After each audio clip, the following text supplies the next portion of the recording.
Freedom is not free. Discover what it takes. It's time to tap and move forward.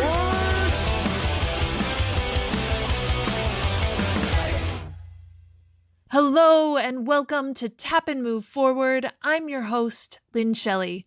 I'm really excited about today's guest, Dave Acosta. After I heard about him, I wrote his name down and carried it in my wallet for 4 months while I was putting this podcast together because I knew I wanted him on the show. Dave started his career in law enforcement in Las Vegas, where he spent 6 years as the point man on the SWAT team. He moved on to become an international tactical instructor, as well as a team leader for high-risk protection teams in Iraq, Afghanistan, Africa, and Latin America. He's the real deal, and he preaches that greatness is in our DNA. We just have to tap into it. Are you looking to discover your greatness, figure out how to tackle your greatest challenges, and embody the winning mindset? Then stay tuned. How did you come to work with the military? That's a really interesting story. It started in 2004, was where they first actually contacted me. But the real foundation that was based on started years ago. I was actually studying on my own as a young cop. I was trying to understand how we had heard a story in the police academy about a police officer that had been shot, and they played the radio traffic, and he kept calling for help. And the officers that arrived to help him were held off by the suspect who had a high-powered rifle. And at the end of the radio recording that you're hearing, the officer eventually stops asking for help. He stops telling them, come get me, because he bled to death. Now, he had an injury to his arm. And what struck me was that he didn't even attempt to put a tourniquet on or self-medicate. He was literally waiting for someone to save him. And that's what I took from it. Now, that wasn't the purpose of playing this radio traffic for us. The purpose was something related to officer survival and, anything can happen. But that's not what I took from it. I was trying to understand why this guy just gave up. Now, on the other end of the spectrum, let's jump ahead quite a few years. At the end of my time in Las Vegas, I've left Las Vegas Police Department and started my own company, because I believed that we could do a better job training officers how to overcome and survive even an incident where they would die from their wounds. I didn't want them to die a victim. So when I say survive and overcome, if they couldn't survive it, they could overcome it and at least not die a victim calling for help on the radio. And we traveled across the country with this nonprofit called NFOS, the National Foundation for Officer Survival Training. And one of the speakers that we had was a young police officer named Enrique Hernandez. He's a former Marine, young guy, and he's telling his story. We put him on stage. He's amazing. And he talks about his first pursuit, which the guy bails out. So that was a car pursuit. Then the bad guy bailed out. Then it was a foot pursuit. And the guy ambushed Enrique in an apartment. And he shot Enrique 6 times. Only one round hit his vest, and all the shots were fired from 18 inches. So Enrique had a shot in his neck, through his hand, his forearm was shattered. He had 2 rounds miss his vest and go in, hit his ribs.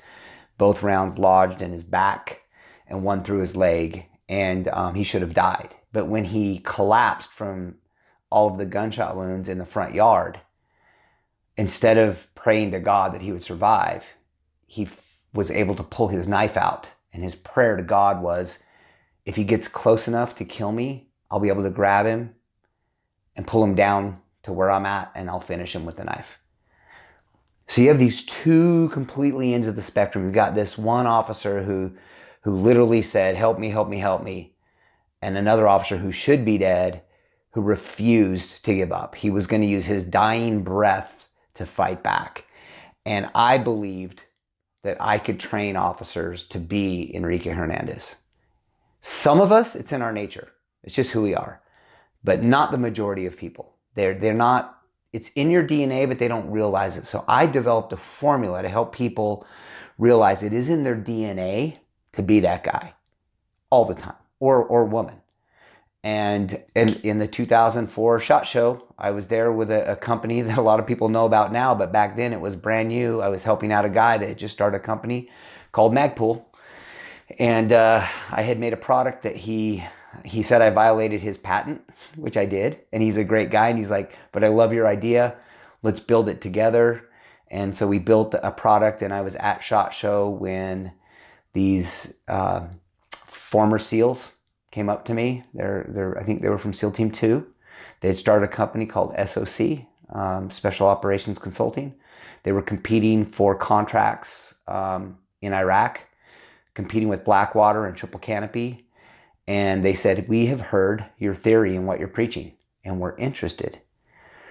And they took me to dinner that night, and they said, tell us your theory on the winning mind, even if you're dying.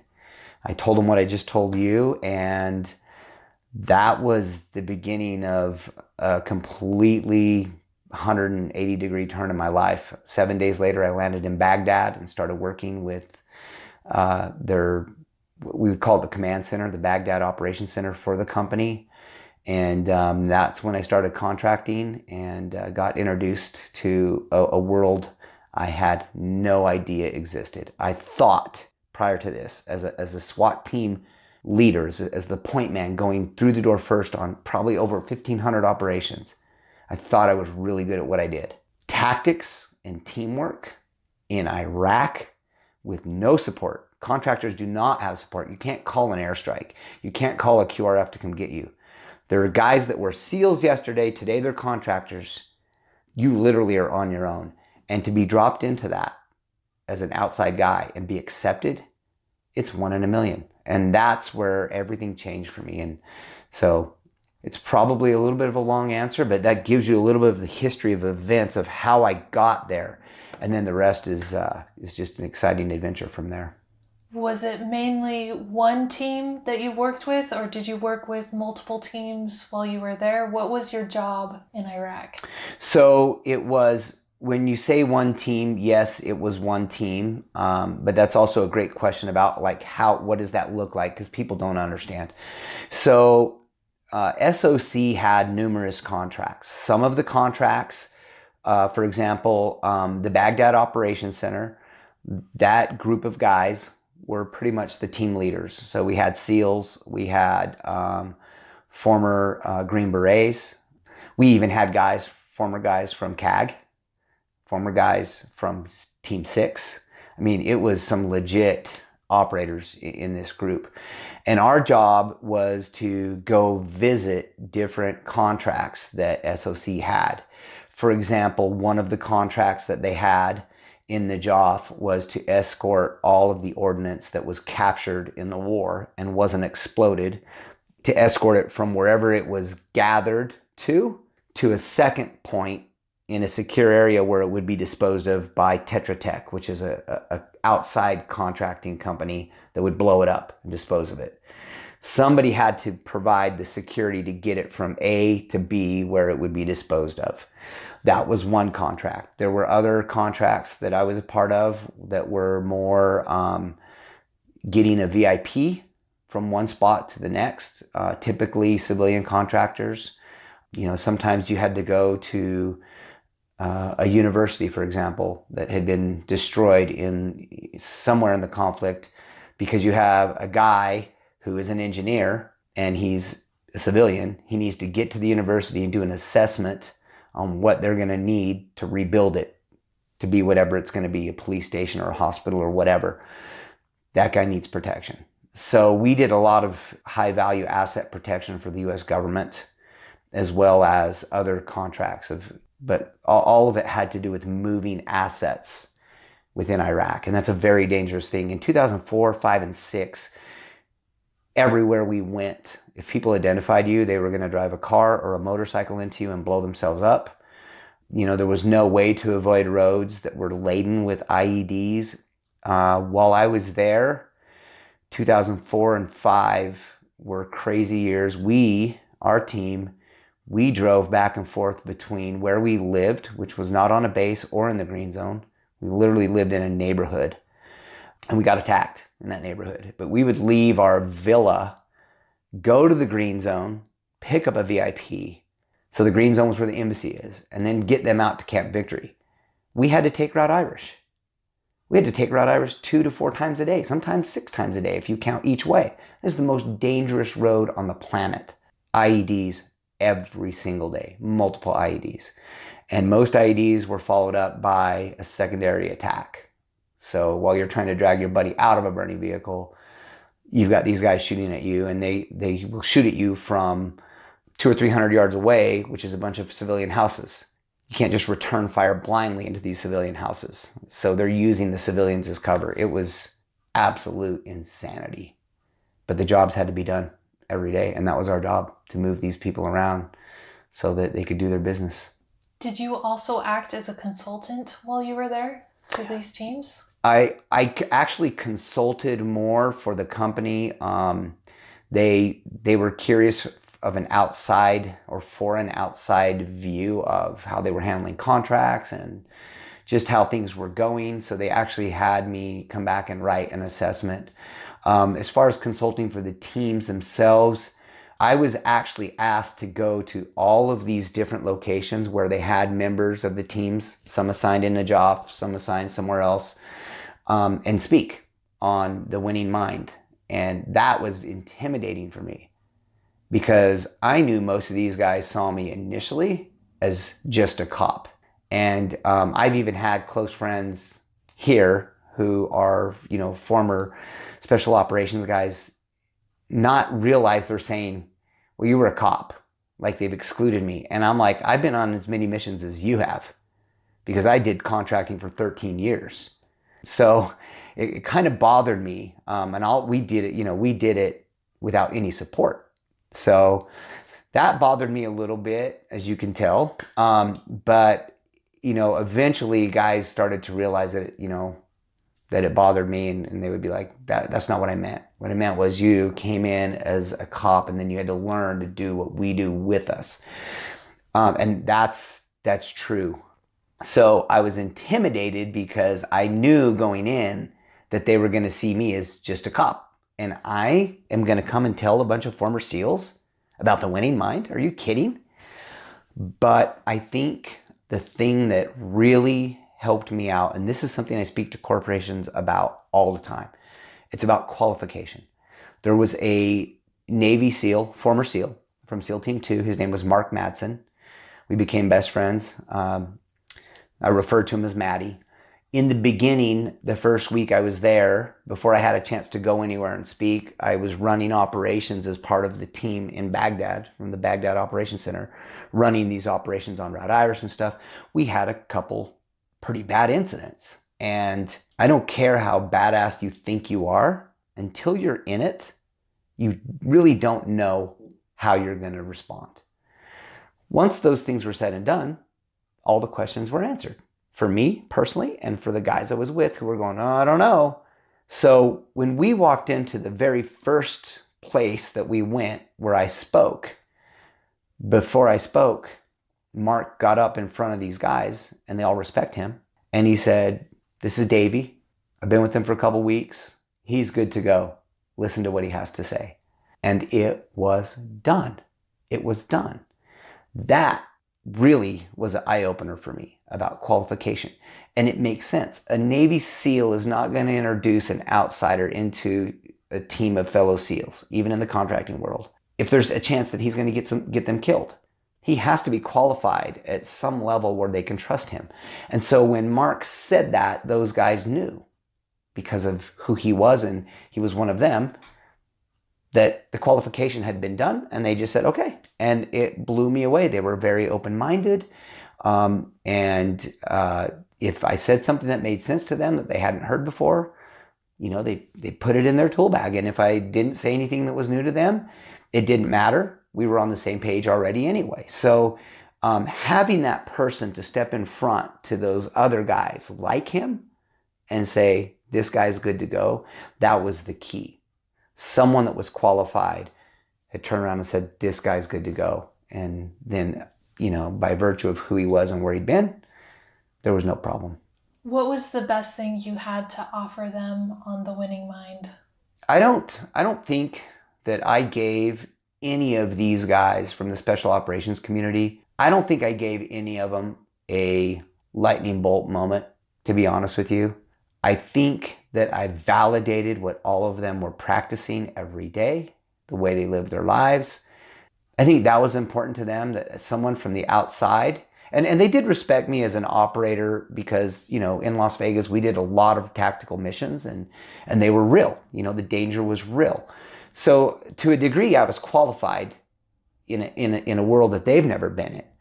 And they respected that. But to have an outside guy come in and say the things that they were already doing and to talk about how important those things were or this mindset was, I think it was validating. And I think more than anything that they appreciated that someone outside was saying, you guys are doing it right. This is an awesome formula. And here's my perspective outside looking in. I think that was it more than anything. I really don't feel like I can look back and think of, something that was an aha moment for them. On the other side, every time I speak at a corporate event or something, I see audiences of 300 or 500 people have aha moments because I'm telling them what I learned with these guys. But for them, I think it was just a validation of what they already knew and what they were doing. So what things did you learn from them about the Winning Mind? What I learned from them was something that I was already latched on to, but I had never seen it on a team level. So let me qualify this. I was already preaching that the DNA for every one of us to step up and be the person when the shit hits the fan, like really be the hero. And I don't like using that word, but I guess it's a word that people understand.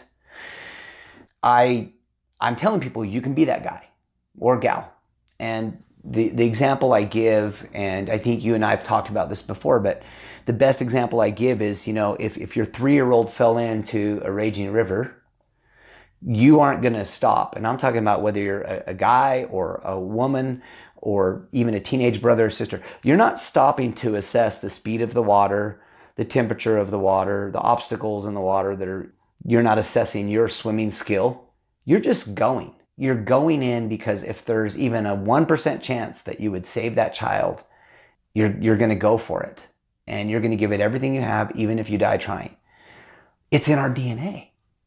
But people don't know how to tap into that. So I already knew this, and this is what I was preaching.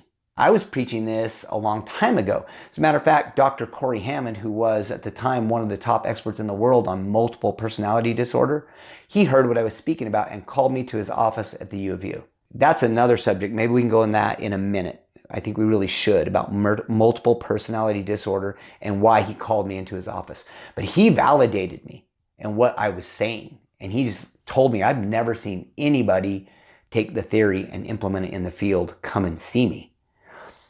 Going back to your question though, we are talking about what I figured out, a formula that I'd come up with, and I was trying to teach to people on an individual basis. Now I'm in Iraq and I'm seeing guys who already bought in, but they're applying this not as individuals, but as teams, as teammates.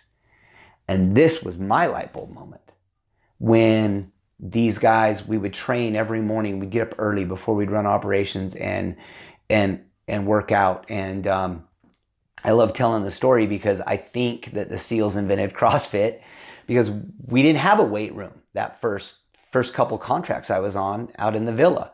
So they would, we would run the 3 stories of our villa, the stairs, and then, you'd get out on the roof and the patio area and you would bear crawl, and then, you'd carry some cement blocks and do some pull-ups and some crunches and just, they had all these different things, and it lasted an hour. And you could stop if you were going to puke. Pretty much that was it. And all the guys did it. Nobody complained. And I thought I was in really good shape. I've always been into fitness. It's been part of my career. And it was brutal. But nobody ever did 59 minutes. If it was an hour, it was an hour. And I watched guys that were sick, that were told, no, dude, just relax today. I watched them do it because they didn't want anyone to look at them as the guy that couldn't buck up and handle it. They do it sick. So, that leads me on to a story.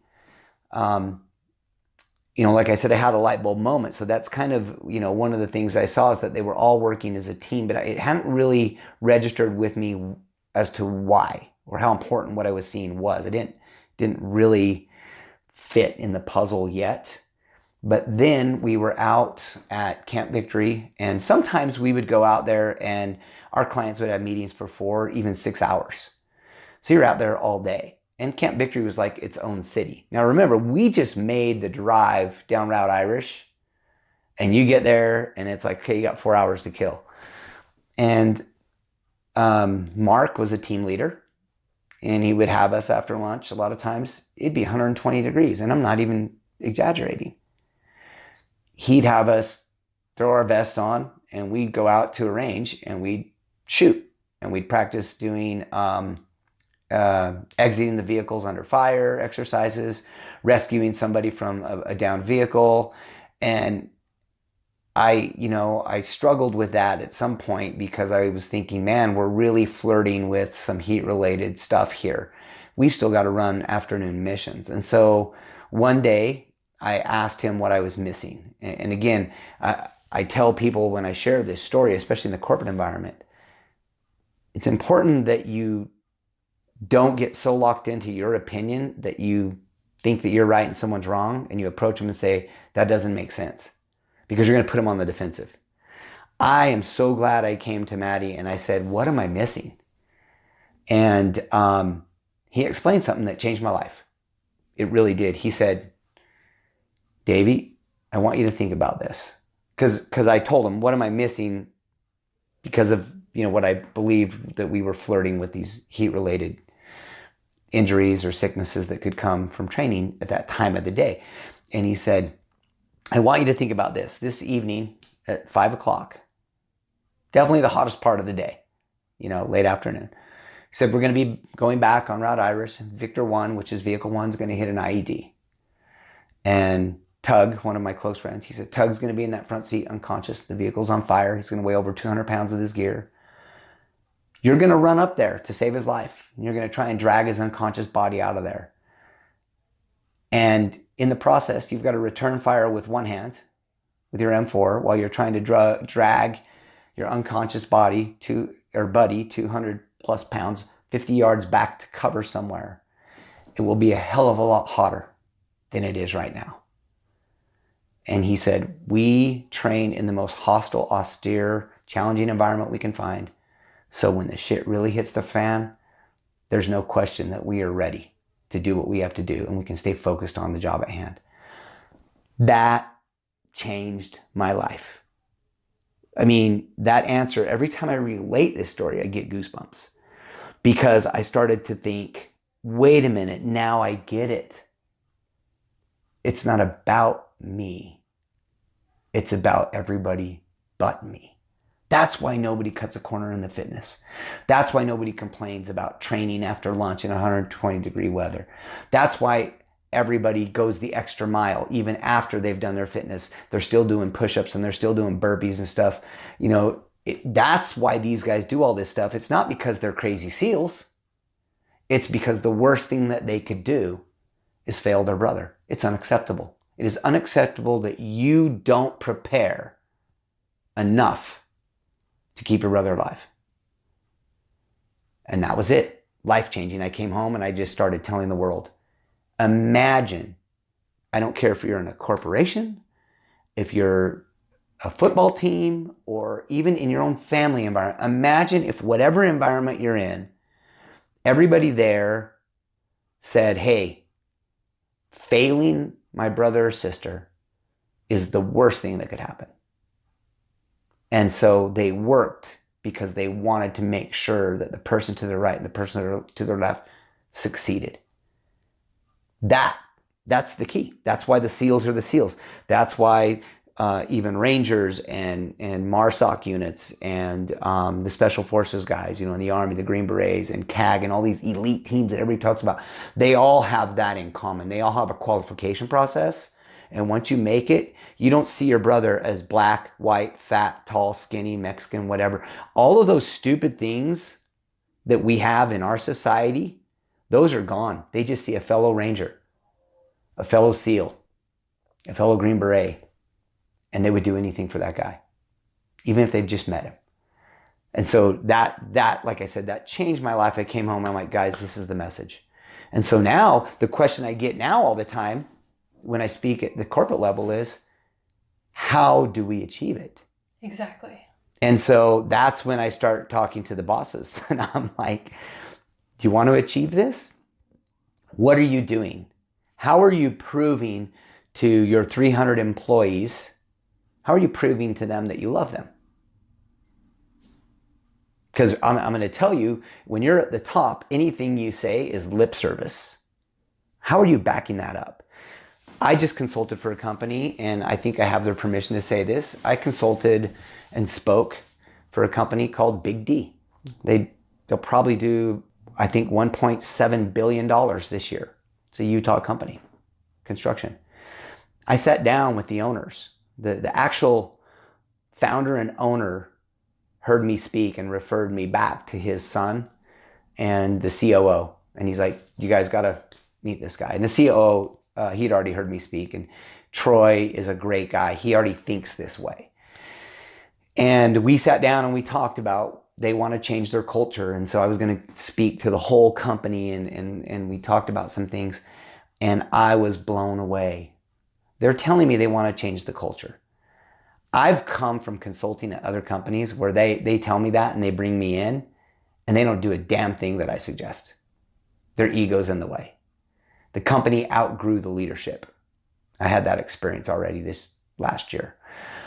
So here I am with Big D and I'm thinking to myself, well, this is a huge company. Here we go again. Let's see. And one of the coolest things I found out about them is in the process of trying to change their culture, they were looking at the guy with the shovel. How do we convince the guy with the shovel that we love him? And someone somewhere said, there isn't an employee of Big D Construction that will spend a penny on medical. Not a penny. We'll eat all of it. Let's just start with that. Do you know what that would mean to a family? I think that shows that they mean it, that they're trying to make sure that the guy with the shovel feels as important to them as the COO. And I applaud that company.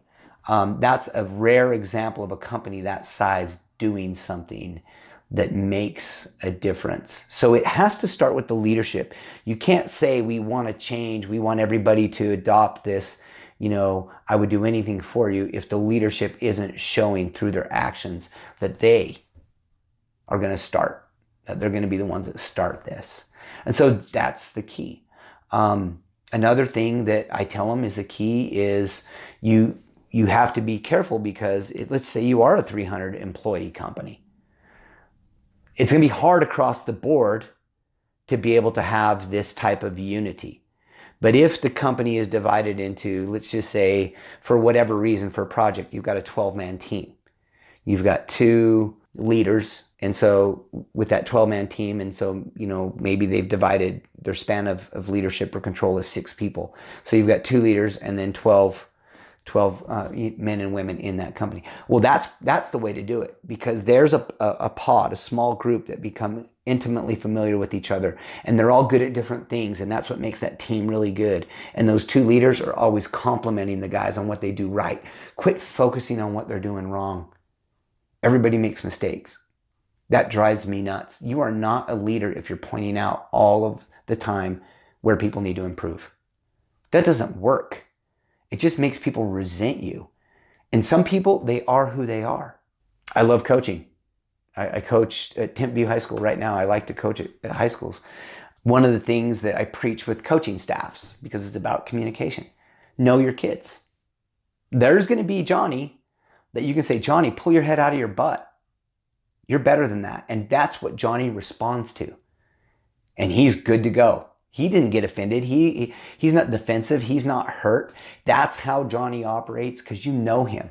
But you might have another kid just as athletic, he has the potential to be an NFL player. But you have to go over to him and you have to say to him, Kevin, I like what you're doing. You're getting off the ball quickly. The only thing that I would suggest right now is make sure you start with your head up.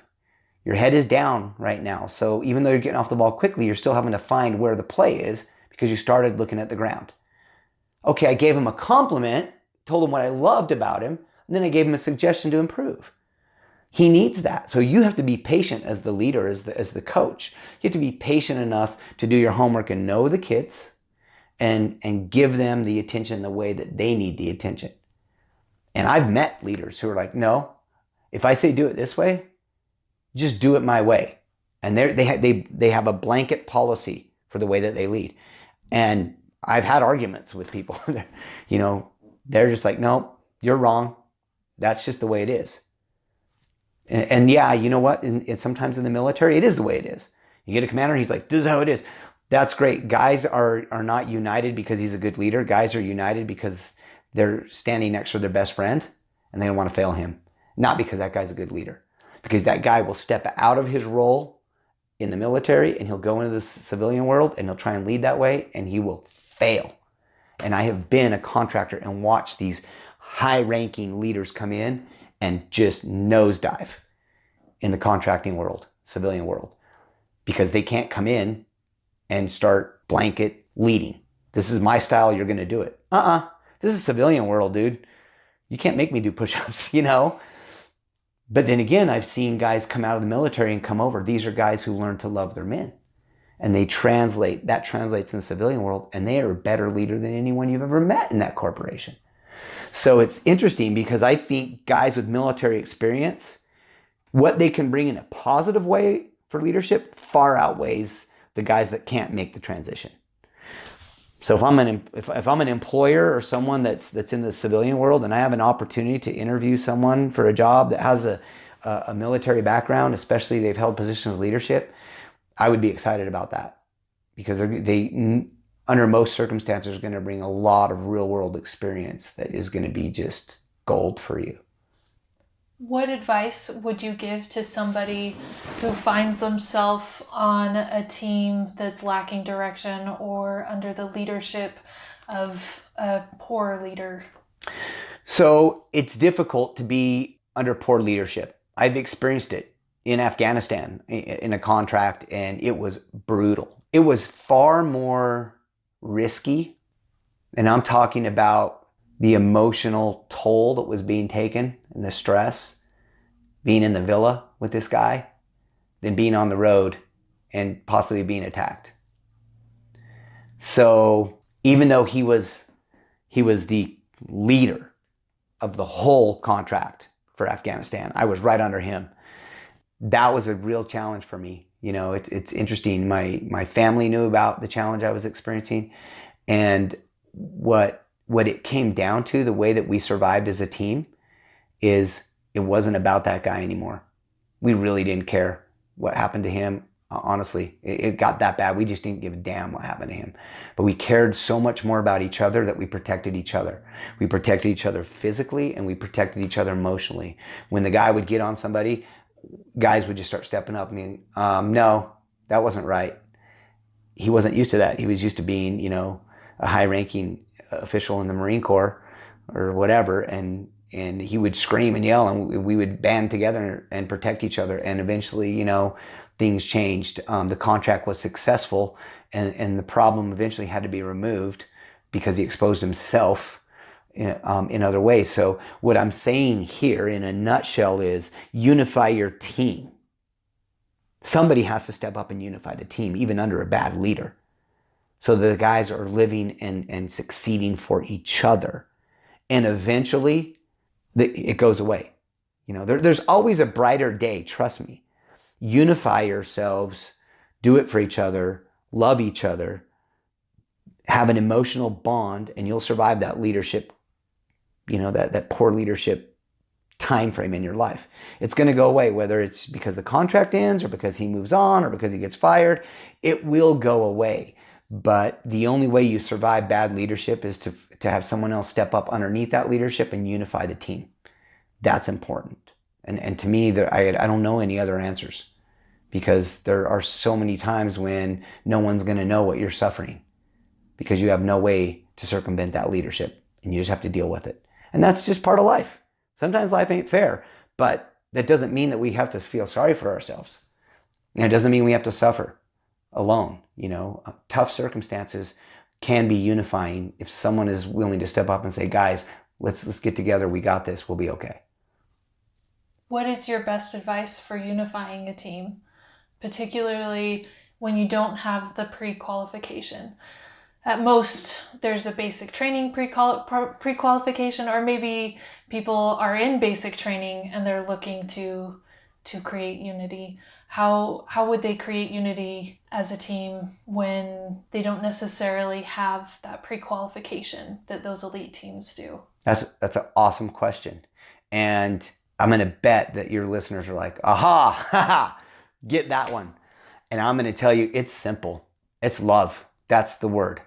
Love. You find one guy or gal, but just think about this. You don't know, you don't feel like I'm not qualified to be the leader or whatever, but that's okay. Okay, because you're young. You find one person that you see struggling and go over and go, hey man, you're awesome. Compliment them. Tell them what they're doing right. They're going to love you. They may have come from such a shitty family life. You're the first person to tell them to see something positive and tell them how good they're doing. And they're going to latch onto that. And other people will see it. And you can be the glue that unifies somebody just by simply complimenting people and telling them how awesome they are. But you can't fake it. We're human beings. We are smarter than a lot of these snakes know. And I'm talking about snake oil salesmen. Anyone that's trying to say, oh, I love you, and they don't really mean it because they just want something from you. We see through that in 5 seconds. But we also see sincerity, and we recognize it immediately. And I have seen guys and gals with no experience be that unifying glue for a team because all they do is compliment people. And people want to be around them. And so what you have, think about it, it's a nucleus. You have one person always complimenting everybody. And if someone is struggling, they run over and help them with their run. Come on, you got this. Because maybe they're a better runner in basic training. And other people see it. And so they gravitate towards that person. That one person, though, is the common denominator between Michelle and Courtney and Mackenzie. Because those other 2 girls wouldn't have met each other, but they both fell in love with Courtney, who's always complimenting everybody and unifying everybody. And they got to know each other because they're on Courtney's team. And so you can have one person with no experience unify a bunch of people by simply showing love, compassion, and looking out for others. And it's contagious. And the next thing you know, you've got this group that's bonded together because of one person initially. But like I said, it's contagious. And then what ends up happening is that one girl is now complimenting other girls because she loved the way it made her feel. And she sees how it worked, and it just grows. So honestly, I don't think it's a really tricky formula. It's actually super simple. But maybe the first step, the execution of it, is difficult because we don't, it's awkward to step out and say, wow, you're the fastest runner in basic training. Can you help me? Now that's a way. I'm talking about somebody that, even though they're a fast runner, they're shy. But here's this girl that's identified something good about them and said, you're a fast runner, maybe you can help me, and empowered them by saying, maybe you could help me. That's empowering. And all of a sudden you got this bond instantly because this girl feels like, oh, you want me to help you? You complimented my running? It's little things like that. It doesn't take a genius to figure this stuff out. We do it when we're kids. This is something. We do it when we're kids. When we're little kids, we don't have all of these things holding us back. If a little kid likes something that another little kid is wearing, what do they say? They just tell them, I like your shoes. Those lights your shoes light up, man. And, Yeah. what does the kid that's wearing the shoes that light up do? They blush, and they're best friends. Immediately. When we're kids, we say what we think, good and bad. But I think as adults, we're just so worried about the way we're going to come off. And it's a joke. It's a joke. We've tricked ourselves. We've deprived ourselves of some amazing relationships because we're not willing to step out. I'm going to tell you right now, we've all in our lifetime missed some relationships with some people that would have just turned our lives around in a positive way. There's opportunity every day for us to serve. Every day. Service can be a compliment. It can be an action. But every day there's an opportunity to serve. And when you serve somebody, that act, whether it's a compliment or a physical act of doing something for somebody, it's not lip service. It's a physical action. You did something. And right away you broke barriers. And you've unified you and that person in a positive way. It's not rocket science, but it's difficult for us. It's not human nature for us to do this. So I've heard you talk about teaching your kids to overcome fear. How did you do that? I love fear. I'm just going to tell you right now. I think fear is one of the, what would you call it? What would you call fear? I mean, it's a word. I don't know what to call it. I'm really struggling with how to describe it, but I'm going to say fear is a facade. Okay? And I love it because I'm a competitive guy. That's my nature. And when I say that, honestly, I'm not about beating somebody else. That even my friends are like, well, that's not true. No. It really is. I just want to be my best. That's where my competitive nature is. So I don't have to have a trophy, or there doesn't have to be a number on the board that says my team won. If we get beat by someone else that's a better team, all I want to know is I gave it my best. So I'm very competitive in that way. And I want to compete with fear. Because what I'm learning from people I admire is they're super successful because they didn't let fear affect their decision to move forward. And I think there are a lot of people in the military. This is what fighting is based on. And there are a lot of people in the military that don't get it. And it's right there. It's a lesson that's right in front of them, and they don't get it. And that might be because they have so much information coming at them at once. They go through basic training, and then they're learning how to do their job and all these other things. But the military is a fighting unit. Our military, we're fighting to defend our freedoms and the freedoms of other people. So it doesn't matter where you're at in that chain. Go back to a warrior's mentality. In an ambush, when it starts, your adrenaline spikes and you're like, oh shit, these guys are attacking us. The last thing that you want to do is drive into the ambush. But that's the weakest point of the ambush. It's been my experience traveling all over the world and teaching teams, including presidential security teams for other countries. It's been my experience that these ambushes are set up, especially in an urban environment. The ambush starts right here in front of you, for example, and maybe they launch a couple RPGs at you, or there's, machine gun fire or whatever. And immediately you look to the right and there's a way out. There's a street to the right and you bail. That's where the real ambush is. That's where the bus is 100 yards later, pulled across the street and it's burning and there ain't nowhere out and it's a smaller street and you can't even do a U-turn in there. And once the convoy goes in there, they've closed it out behind you and every window has a gun in it because you didn't push through that initial attack. Right on the other side of it is freedom. Right on the other side of it is freedom. The path of least resistance is what we take when their fear is in front of you. And I told my kids,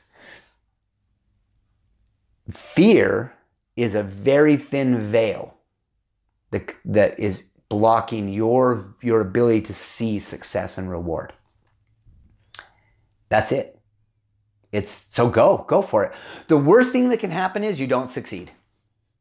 And if you're okay with that and you understand that not succeeding, that failing is actually a good thing because you're going to learn something from it and it's part of the process, then go for it.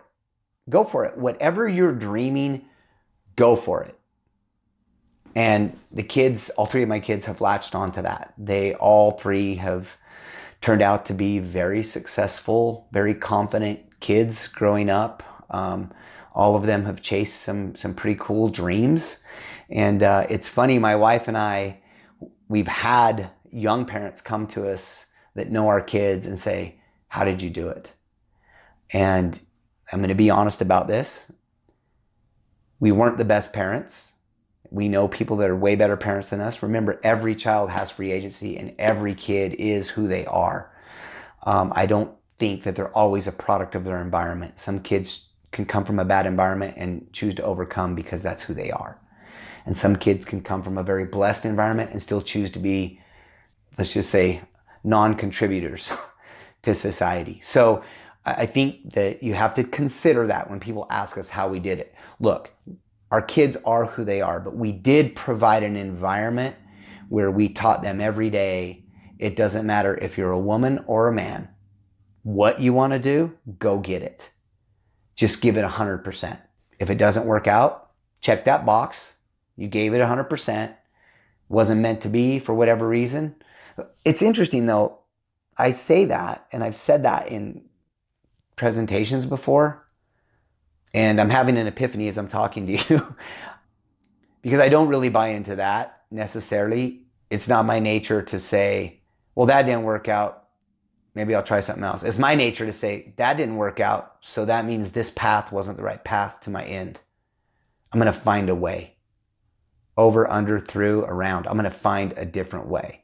I think that's the way my kids have kind of adopted their thing. Maybe it's a DNA thing, but none of them have ever stopped and said, well, that didn't work out. Maybe I was meant to do something else. They've said, that didn't work out. That's the wrong way to approach it.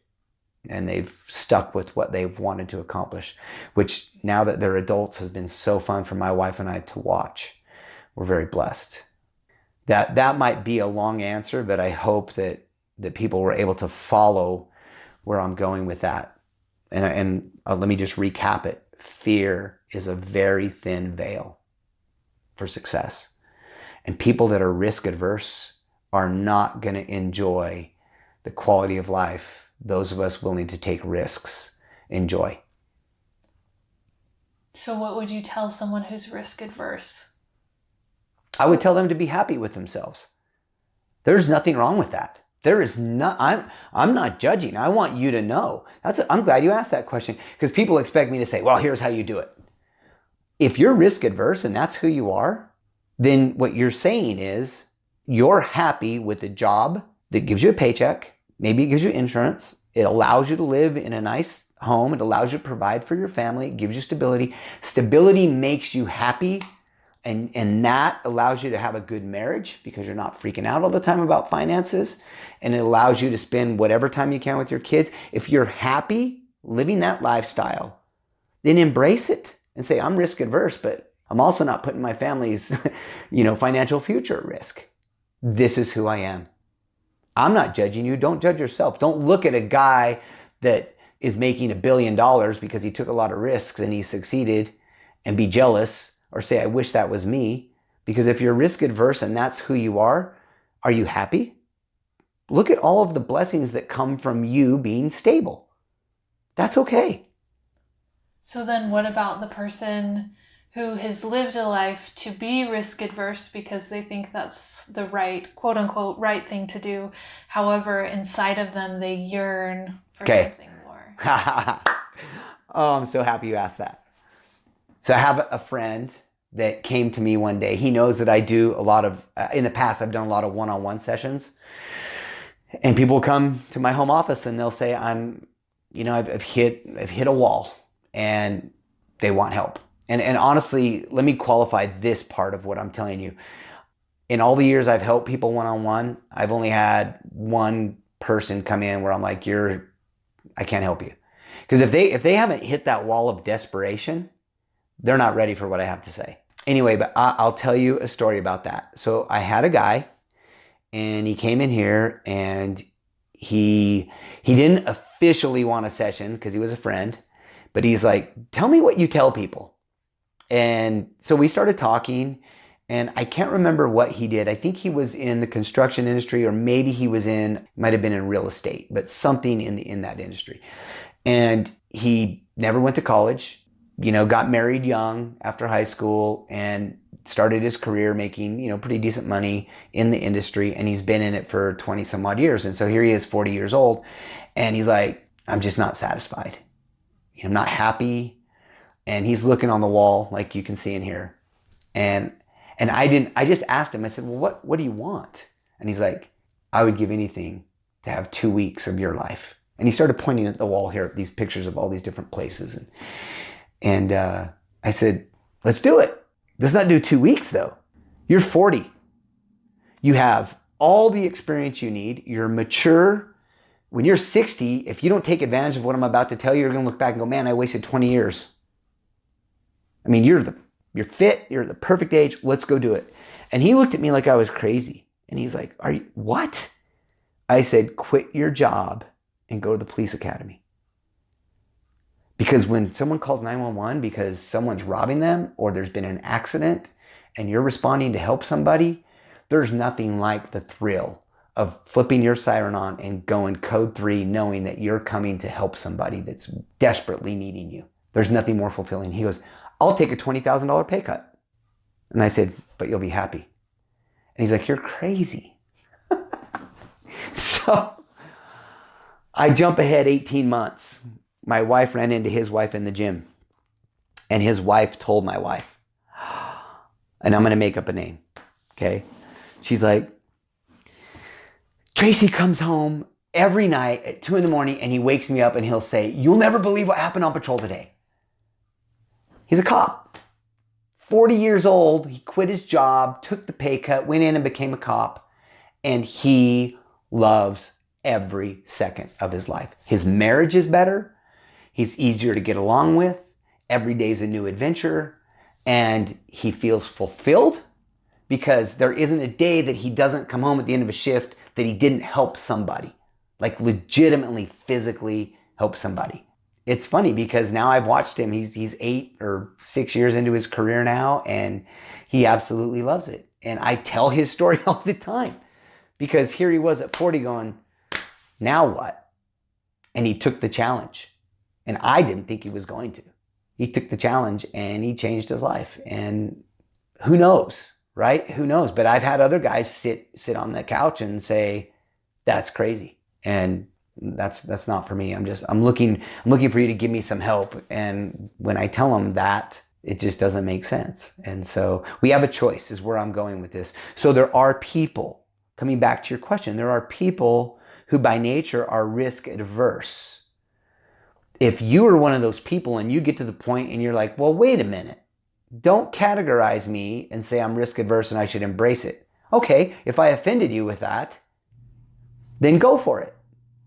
Tell me what you want to do and go do it. That's the key right there. If you're really willing to take a risk, maybe you've changed. We all change. We all grow. I think sometimes we have to be objective and take a day and say, I'm going to look at myself from a completely new perspective.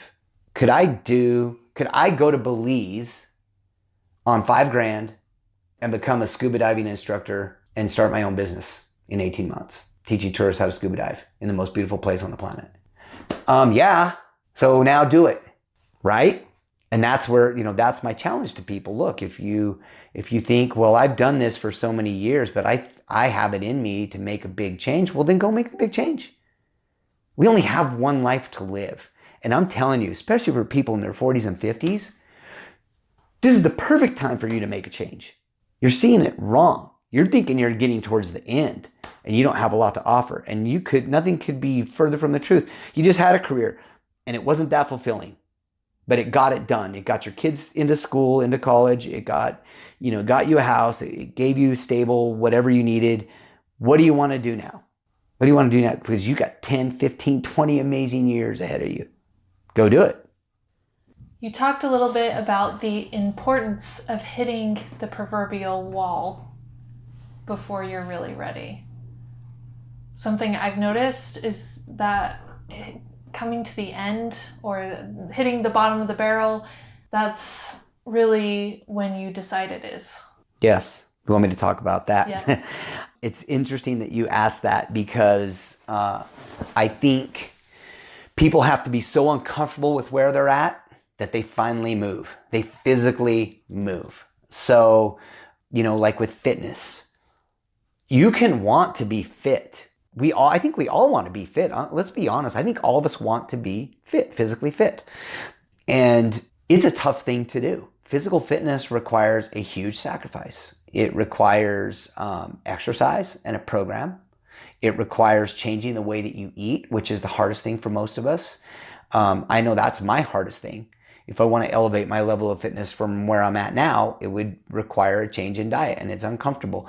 So fitness is a good way to kind of give this example. You have to get to the point where you stand in front of the mirror and you're so unhappy with what you see that you can't do one more day without addressing it. And that's a hard thing, because up to that point, you've got on a fitness program for a little while and then you got off of it. You did a diet, then you got off of it. You did all these things because it really wasn't that important.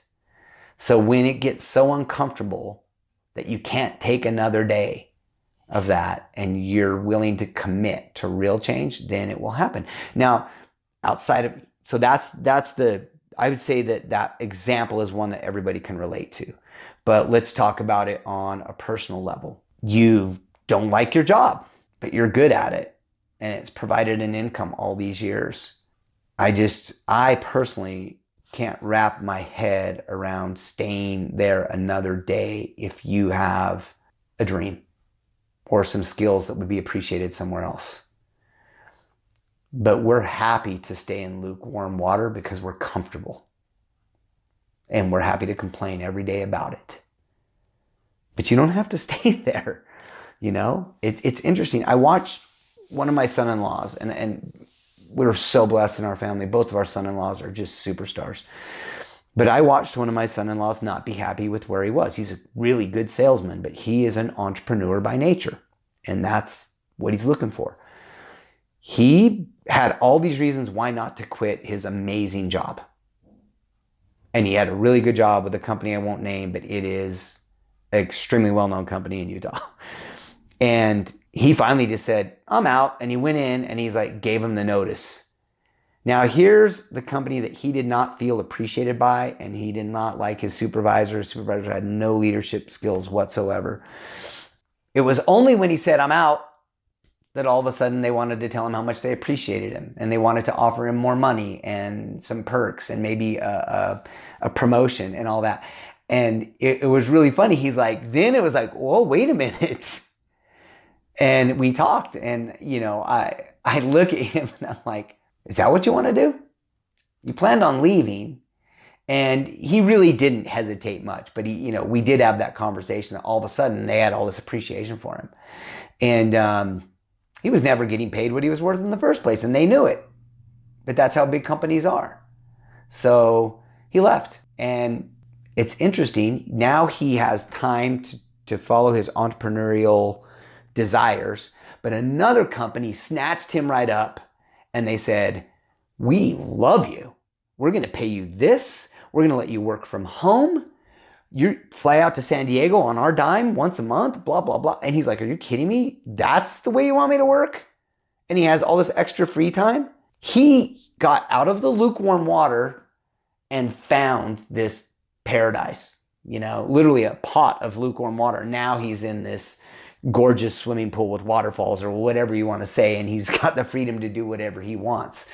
It's because at some point somewhere he said, I'm out.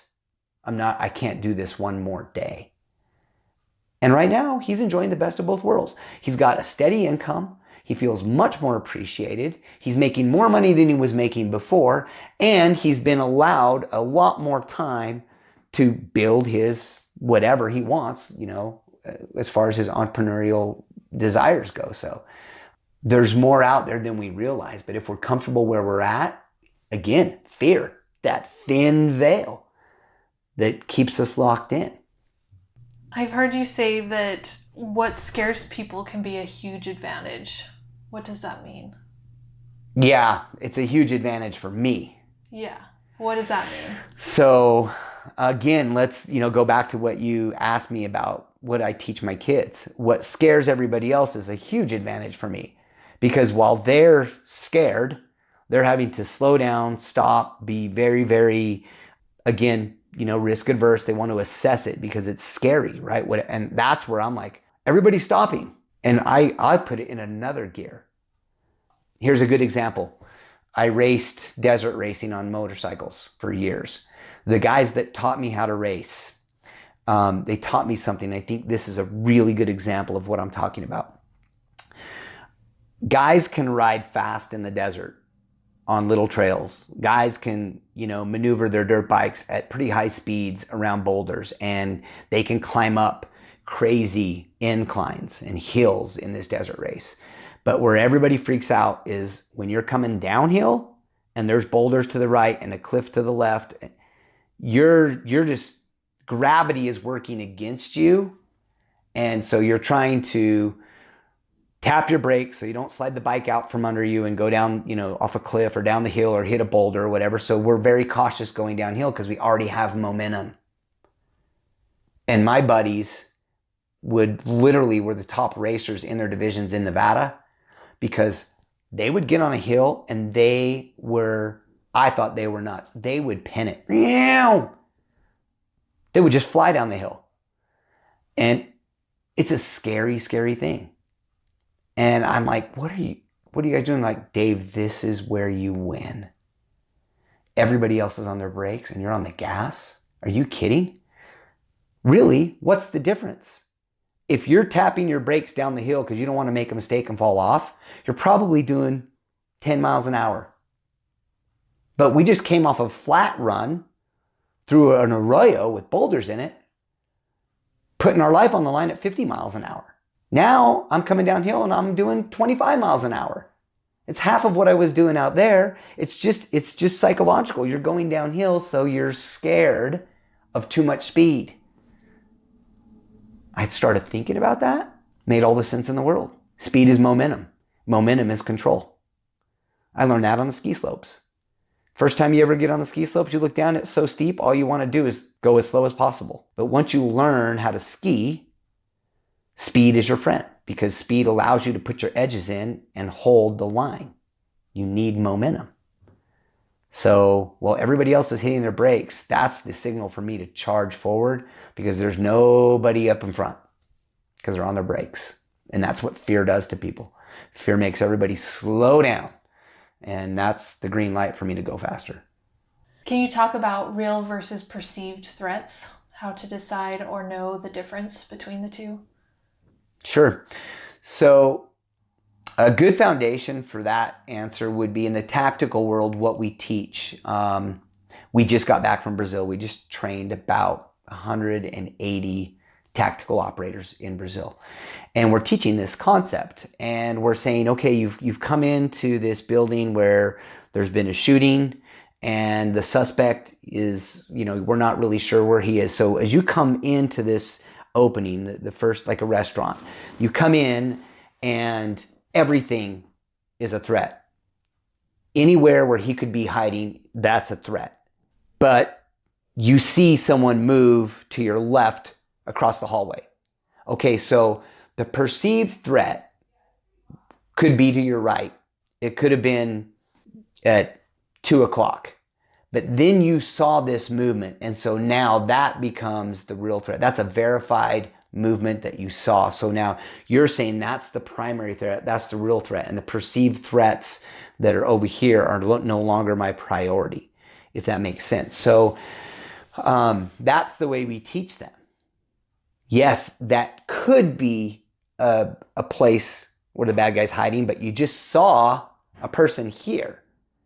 So all of a sudden, that's the real threat now. And that's what you're going to address first. It's interesting to me that that's a concept that they struggle with when we first teach them, because they still try and divide their attention between where they saw that person move across the hall, even though they didn't have time to identify whether they had a gun or not on them. They still are dividing their attention between that and the perceived threat to the right, which is another hallway. And I'm like, why? You've got to focus here. When you take your eyes off of this, that's when he can step out and shoot you. So at that point, for us, we tell him that's when you're assigning your second man, cover right, cover left, whatever you're telling him to do. And then everybody has a sector of fire and a responsibility. But you saw it, you own it, and you go to the real threat. That's what you take first. So in the tactical world, I think that's a hard thing to teach in our individual lives. And the way that we operate every day, it comes back, it ties into that fear that we talked about a minute ago. Is it a real fear? Is it really something? Or is it perceived? Yeah, real fear is, I'm going to quit my job and I don't have a plan B. If my little business idea doesn't take off, we're broke. That's real. That's real. The perceived threat is, coming back to the example I gave you with my son-in-law, the perceived threat is, if I leave my job, will I find something better? So you stay there because you perceive that it would be risky to leave this job you hate, when in fact the real threat is staying in the job you hate, because you're going to end up divorced, and you're going to end up miserable, and you're going to end up depressed, and you might even end up suicidal. So perceived threat, real threat, you're just looking at it backwards. Yeah, you want that stability, but it's going to kill you or destroy your family. So make that jump. I have to say that I'm so happy to hear you say that. I've heard so many people that have obviously risked a lot to get to the places that they are, and they talk about how much they've risked to get where they are, and then they'll still turn back and tell people, don't leave your jobs. Yeah. So it's like they're saying, don't do what I did. Yeah. But then it seems like that's the path that life requires in order to get the gain that you're hoping, wishing, praying will come to you. No question. Have you seen the movie? And I'm gonna not remember the name, but it's about Alex. That I can't remember his last name. He just free climbed El Capitan. No ropes. Oh, I've heard about it. I haven't seen it. Go see it.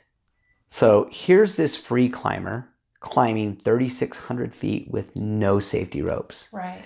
More than once, he has to let go of one spot to grab the next. The risk is, if he doesn't get the right foot or handhold, he falls to his death. There's always risk. If you don't care about getting to the top, then don't let go. But if you want to get to the top, you have to let go of where you're at right now. You know, it's something along those lines. I heard an interview with a former member of SEAL Team 6. He said he was climbing in a training exercise in Utah. And they're all good at what they do.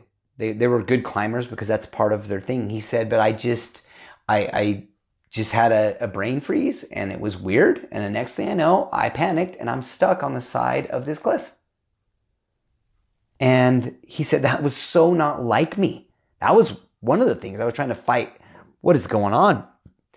He said that one of the climbing instructors, who's a civilian, he said he was a rock monkey. He said the guy scurried out there. He had no shirt on, little bandana, no safety rope. He scurried out to where this SEAL Team 6 guy is stuck. And he said to him, hey, bro, what's wrong? And he said, I looked at him and I said, I'm stuck, man. I'm froze. And the instructor looked at him and said, hey, man, stay in your 3-foot world, bro. Stay in your 3-foot world. You'll be all right. And he scurried off. And he said that was an epiphany, a life-changing moment for him. He had a plan to get to the top. All climbers have a route that they're following before they climb. That all went out the window when he froze. And here's this guy out here telling him, 3 feet at a time, you're going to be fine. And he realized, yeah, nothing outside of 3 feet matters because I can only reach 3 feet at a time.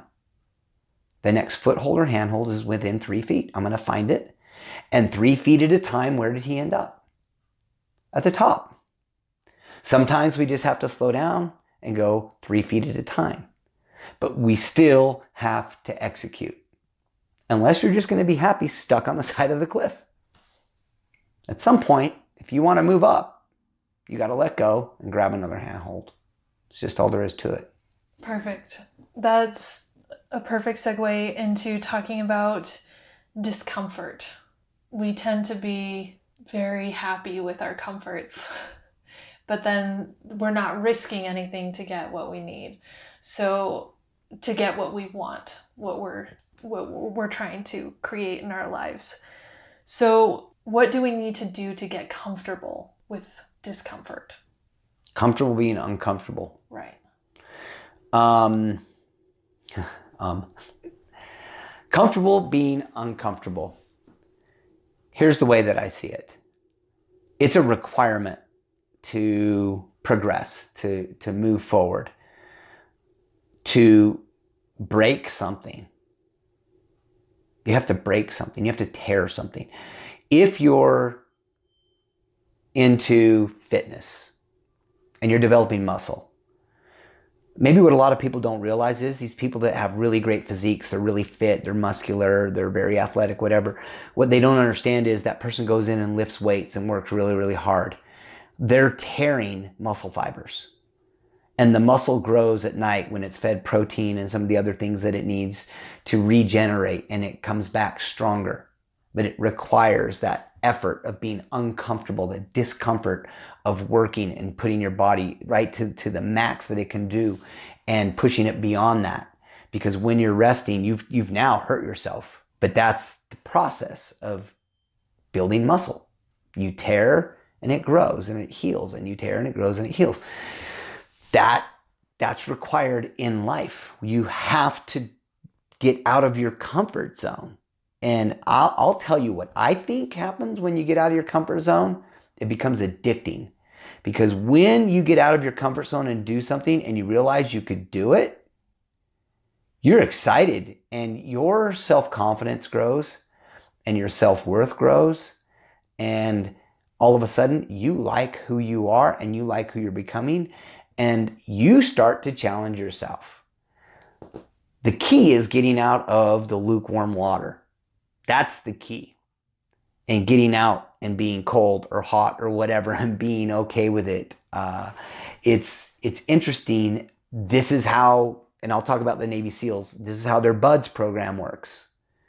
They've got these young men that they're trying to qualify, and they're going to go from 200 that start the program to become a SEAL and maybe only graduate 14. But here's the deal. Those 14 didn't care how cold it was for 6 months every day when they were in the water shivering and they had sand all over their bodies. They didn't care how tired they were when they were swimming, or they were okay with being underwater and fainting because they ran out of breath while they were trying to do their underwater knot tying stuff. They were okay with that. They were okay with passing out underwater. Can you wrap your head around that? They're so okay with going right to the edge and being uncomfortable that becomes their character. They don't feel like they're accomplishing or pushing themselves if they're not right on the edge, if they're not uncomfortable, and learning how to manage what I think a lot of us think being uncomfortable would be chaotic. You learn to manage it. You learn to manage being uncomfortable. That leads me to, a kind of a, maybe this is a rabbit hole a little bit, but for some reason I feel motivated or inspired. I feel inspired to share this. But when I was a young cop, my first shooting, we didn't know. We approached two guys in a sleazy motel. I was a rookie, and there was another officer who had more time on. He said, I'm going to kind of be your wingman and teach you how to do police work safely, because he could tell I was really aggressive. And he said, you got to slow down. You got to have some experience. So we approached these guys in a motel, not knowing as they'd come out of this doorway that they had just across town on the other side of Las Vegas, that they had kidnapped a couple from Canada, and in their nice hotel room, they forced their way in and duct taped them to their chairs and took money and did some other unsavory things. And now here they are all the way across town in North Las Vegas, and we happen to approach them. They think we're onto them. They try and get away. They actually hit my partner with the car, try and run me over. I drew my weapon. I fired in personal, self-defense, and that saved my life because it caused the driver to swerve to not get hit by the rounds I was putting through the window. When the lieutenant arrived on the scene, he said, "How many rounds did you fire?" And I said, 2. When the FBI agents that got involved in the case ended up finding the car, I think there were 6 or 7 rounds that I had fired. Wow. So my perception of this was that I had only fired 2 rounds. And when I went to court eventually, and the the defense attorney said, "How do you know it was my client?" I told him, "I'm a rookie cop. Trust me, the guy that was trying to kill me, I will never forget his face." Because that's all I focused on, was this guy that was trying to run me over, and he had just hit my partner. Never forget it. But that was all I can remember, pretty much. Now, jump ahead. Here I have all this experience operating in what everyone else would think is complete chaos. Operating in an environment, going through a door where all of a sudden bad guys are firing on us as we come through the door. And to this day, I can remember which bad guy was where and what bad guy I identified as I came through the door, with flashbangs going off around me of the 3 guys that were armed, which one was the biggest threat, as I was the point man, which is the guy that needed to be addressed first to keep my team safe. Calm, never worried about getting shot. Saw details that later on I was able to relate. Even got into shooting and with a full automatic weapon, and I fired in bursts. A few bursts here and a few bursts there. When it was done, the lieutenant said, "Do you know how many rounds you fired?" And I immediately, without thinking, said 11. We checked my magazine, I fired 11 rounds. The experience of over and over and over being in high stress environment and having to make adjustments in split seconds, life and death decisions in split seconds, became something that I got used to. And there was never 2 operations that were ever the same. So I got comfortable being uncomfortable. You're nervous every time. The van door shuts, you got your heavy vest on, you got your MP5 or your AR-15, especially in my position as the point man, knowing that I'm making decisions. Once the door gets blown open, my decision affects every guy in the stack behind me. What I see and what I do affects every one of my teammates. You want to talk about stressed out? That's an uncomfortable place to be. But you start to do it enough and you crave it because you become good at it. And I believe 100% that can be anybody's life. It doesn't have to be in that tactical mission scenario. Get comfortable doing things you haven't done before, doing things that you're not even good at. Go do it and see what happens. What ends up happening is you're going to actually like yourself because you did something that up to that point isn't you. And so what ends up happening is you discover a new version of you. So, and that could lead us back to the discussion on multiple personality disorder and what that doctor told me. Really quick, before we get into that, I want you, for what you were just talking about, when you're in that moment, what about the people who are too scared to allow themselves to fully feel or experience what's happening? They're just trying to survive the situation. We talk sometimes about how the military provides an environment and a structure to learn discipline, but that doesn't mean everybody who goes through actually comes out learning discipline. All of the pieces are there to learn it, but somebody who's resistant to it in the moment, they won't actually learn it. They won't actually have that inspiring, proud moment that you come through saying, I like myself better. I'm more proud for what I've done and accomplished, if they don't allow themselves to be affected by the situation or fully present. What do you think about that? That's a choice. That's a conscious choice Not allowing yourself to be present in a moment that's challenging is a conscious choice that people are making. And if they're resistant to it, I can't help them. I can't help them. They have to. I think it comes back to what you and I discussed earlier about just getting to a point where you can't stand one more minute of who you are and the way you are, and you want to change it. It's hard to, as a matter of fact, it's not hard. It's almost impossible for you or I to have a conversation with somebody that hasn't got to that point yet, because they become very defensive and they're resistant and ego's in the way. So it's a difficult thing. I don't really have a suggestion for maybe you or I that see someone that we know would benefit from making the change. I don't have a suggestion on how to do that, because if they're not ready, they're not ready. But if you're asking me if you're that person and you're struggling with making that change, you have to say, okay, I want to make the change. And at that point, you have to just execute. A lot of times the way that you can do that is to write down 5 things on your whiteboard. I've got whiteboards all over my house.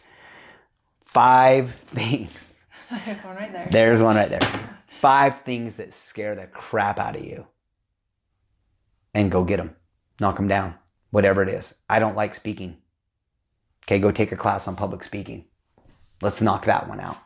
You don't have to do them right in a row, but find 5 things that are scary that you don't want to learn or you don't want to do.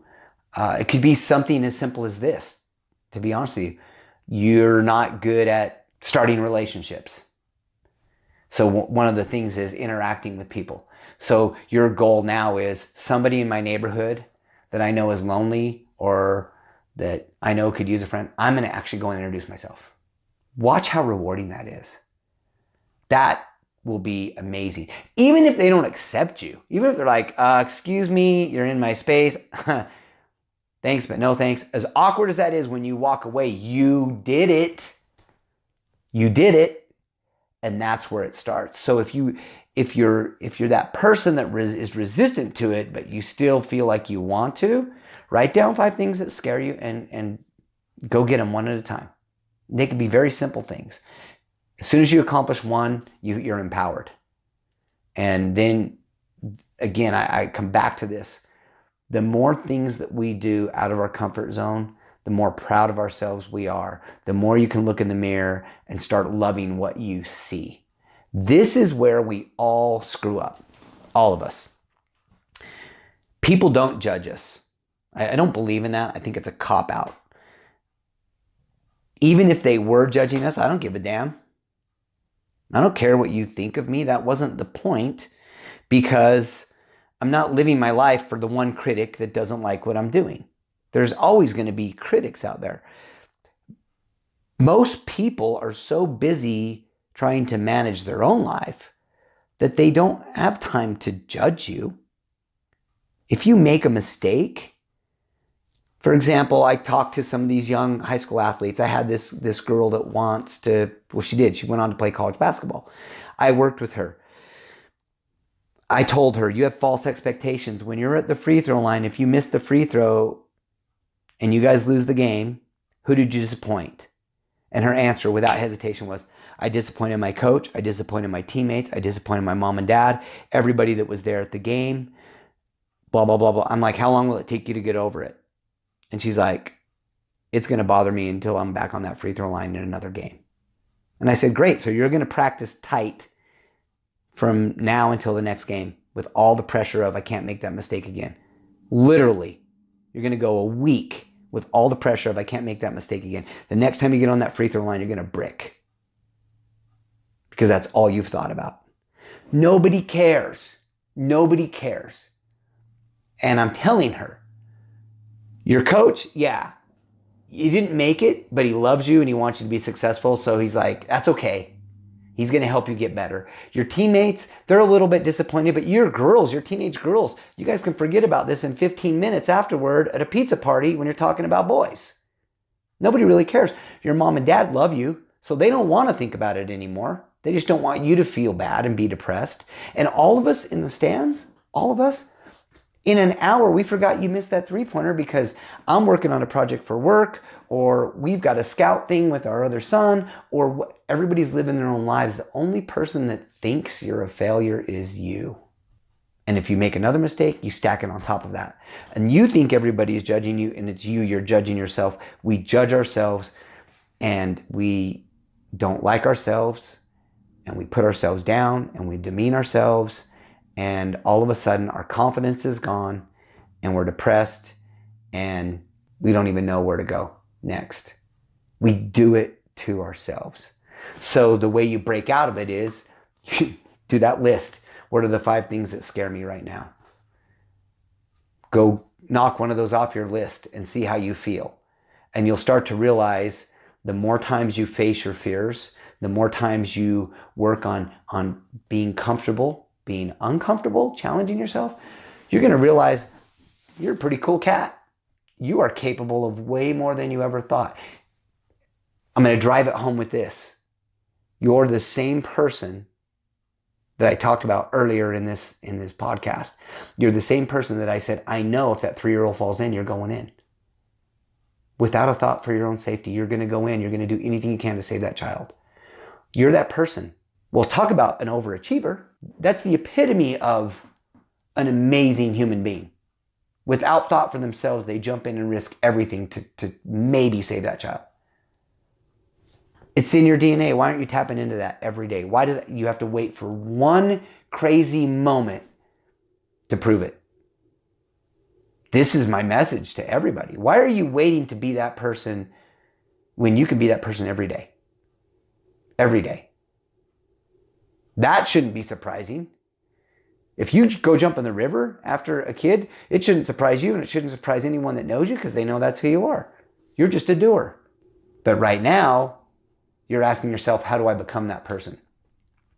Because you don't know, you don't believe that you are that person. And I'm trying to tell you it's in your DNA under the right circumstances. So instead of waiting for the right circumstances, create them every day. Challenge yourself every day and then execute. Purposefully creating difficult circumstances to intentionally bring out that DNA inside of yourself. Absolutely. Challenge yourself. You've never jumped off of a cliff into the water and you have an opportunity to do it, climb up. 50 feet seems like a long way down. Now, I don't want anyone suing me. That is a long way down. Maybe you want to start with 20, but still, climb up 20 feet, look down and go, oh my gosh, that's a long way down. Hey, stop right there. You're about to take a bad path. You're telling yourself, why not? Stop and reassess where you're at. Hey, I just climbed up here. I'm pretty proud of myself. I climbed up here, which means I must be willing to do this. Yep. Good for you. Step 1. Step 2, jump. Jump. And in the air is when your adrenaline spikes because you're like, holy crap. You're not scared in the air. You're excited. And you hit the water and you come up and you're like, oh my gosh, I did it. And then more likely than not, you climb back up and do it again. And maybe you're the guy that climbs back up or gal that climbs back up and says, that wasn't so bad. And now you're doing 30 feet. But you've discovered something about yourself. That fear of heights that you had, you've just faced it and you crushed it. And you like who you are that night when you go to bed. And so tomorrow we'll figure out something else. What else could you do that would be you breaking down one of those veils, those fear veils that are, keeping you from being successful? And again, I'm reiterating that what happens is if you start doing that 2 or 3 times, all of a sudden it becomes addicting and you like it. And you'll see yourself become this guy that I told the story about that was 40 years old, that literally comes home every night like a kid and wakes his wife up and says, you'll never believe what I saw tonight or what happened. What an amazing story. But he had a lot of work to do to overcome all of the reasons why not. For me, learning to ride a motorcycle was a lot that way. My family was not comfortable or happy with me getting a motorcycle. And I had a number of people that were shocked by it and a lot of people giving me all the reasons why I shouldn't right off the bat. And my go-to response ended up being, I'd rather die doing something that was thrilling and exciting than live my life in fear and not doing anything I want to do. Yeah, that's a great example. That's a great example of it. And life is weird. Let's be honest, life's weird. Because you have more of a chance getting killed by a drunk driver not on a motorcycle, I'm just saying by a drunk driver on our freeways, than you do in a skydiving accident or in a surfing accident or climbing accident. Right. But the naysayers always point out all the risk. And they always point it out from right there behind the desk. And I've had, personal experiences.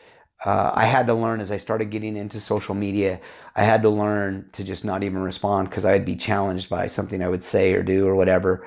And a guy would get on there and say, you're giving really bad advice. You're going to get people hurt or killed or whatever. And one day I almost never respond, but one day my response was this. I said, you might be right, but to date, we've trained over 4,500 teachers on how to defend themselves.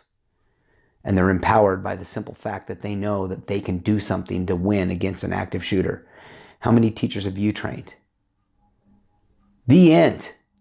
The end. And I only bring that up because I've never addressed it anymore when I get these keyboard cowboys. But I only bring it up because I don't have to type it or say it. I just have to know in my mind, you can be a naysayer, but how many motorcycles have you learned to ride? How many cliffs have you jumped off of? The naysayers haven't done what you're doing. That's why they're saying it. Because fear has locked them into where they are, and it makes them feel better about themselves to tell you that it's not going to work out. And that's okay. Just be you. And I don't have anything against people that are comfortable where they're at. Even the ones that are comfortable where they're at, and then they're throwing out these barbs to other people, because it's not really that they don't like you or that they think you're crazy. It's that they don't like where they're at.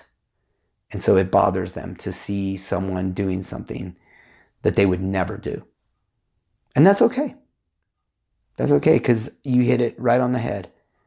That's the way you want to go out. You want to go out scuffed up and beat up and just out of breath because you had it pegged 100 miles an hour the whole time. It's rewarding. I wasn't quite that risky on the motorcycle, but you're on one. But it did change. It did change my confidence level. Absolutely. Oh, I can imagine. Yeah. I can imagine, especially when now that you've done it and you've ridden, you're like, well, I took a risk and was successful and enjoyed it. Right. There's the key right there. Absolutely.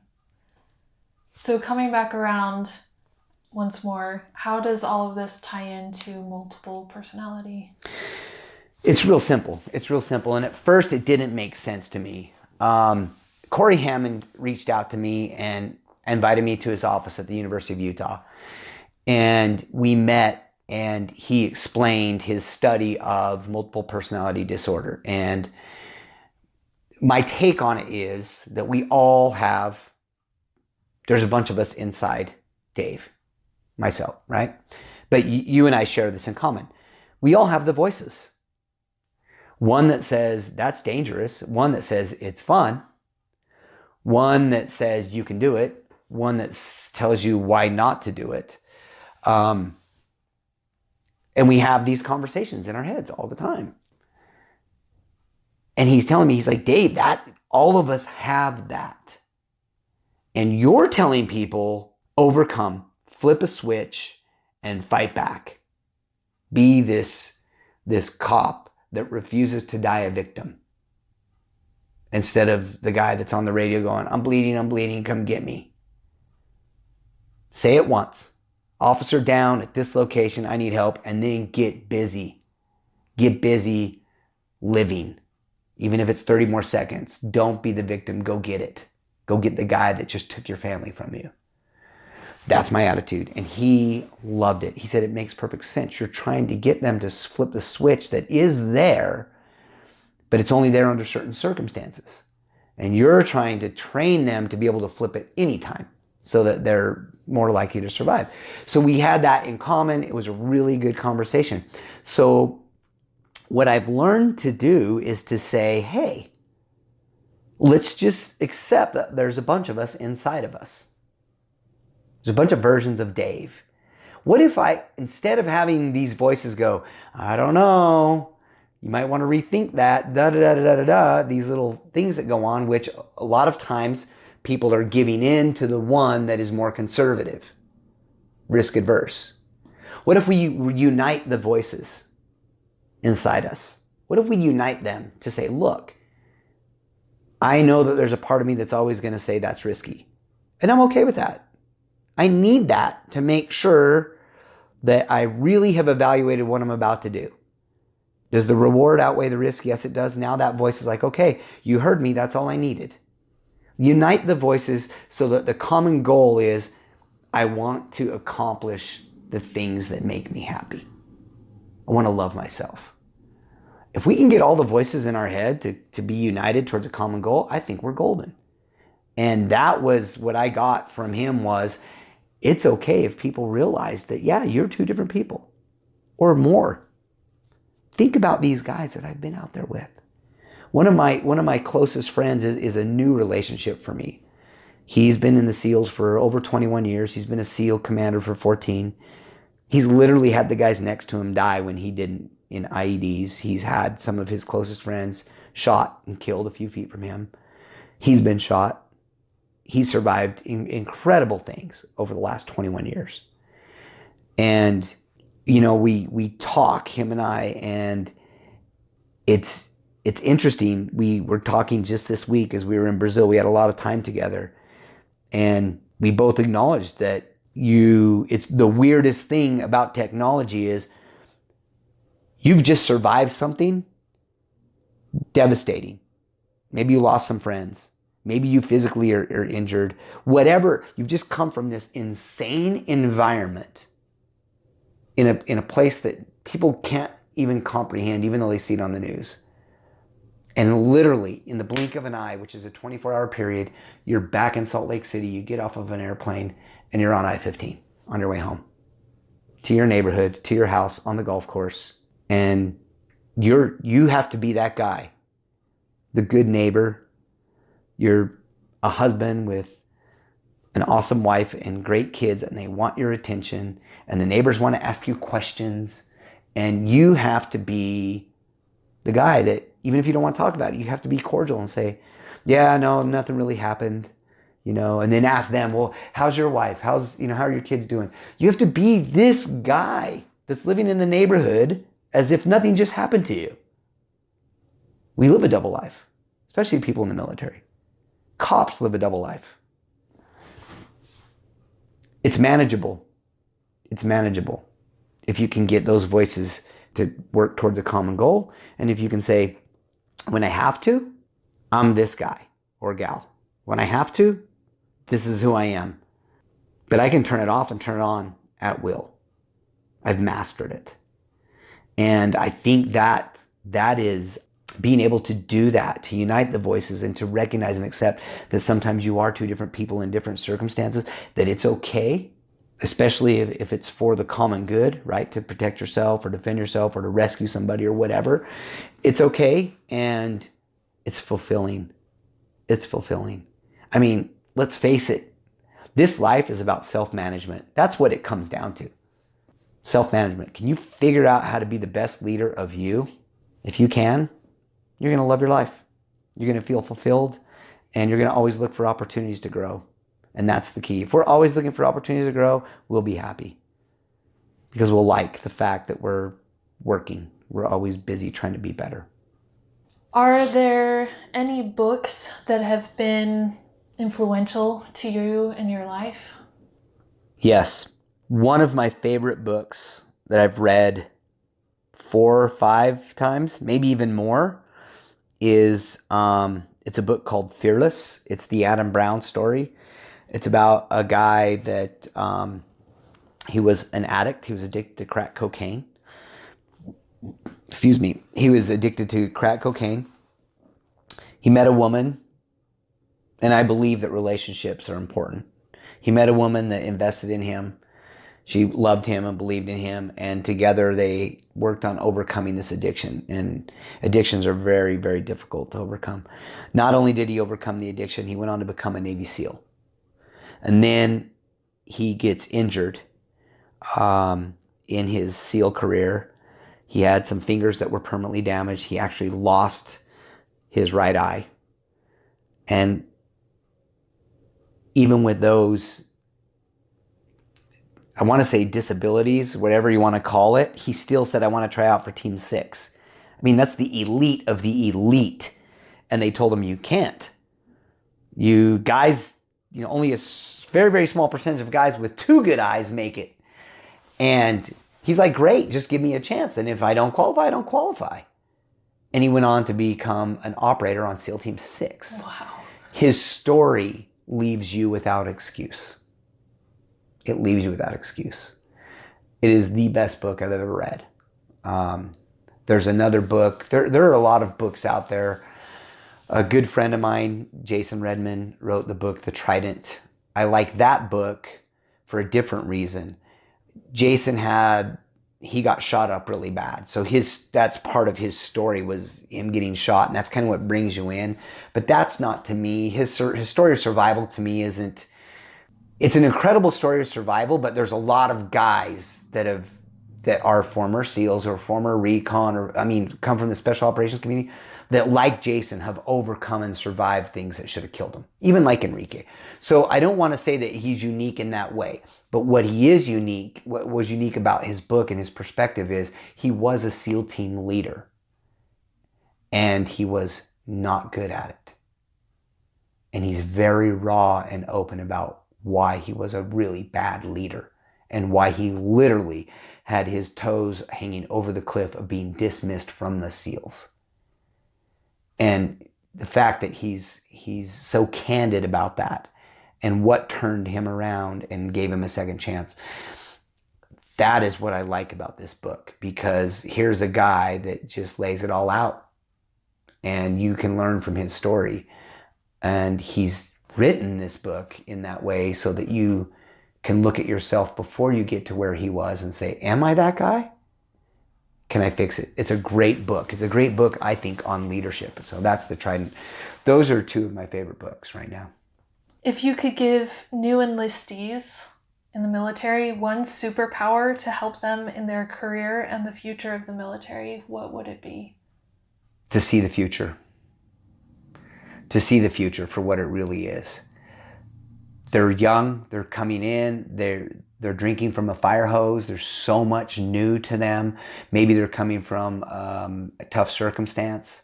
Discipline is new to them. Whatever, they're going to hit some very challenging moments in their young career.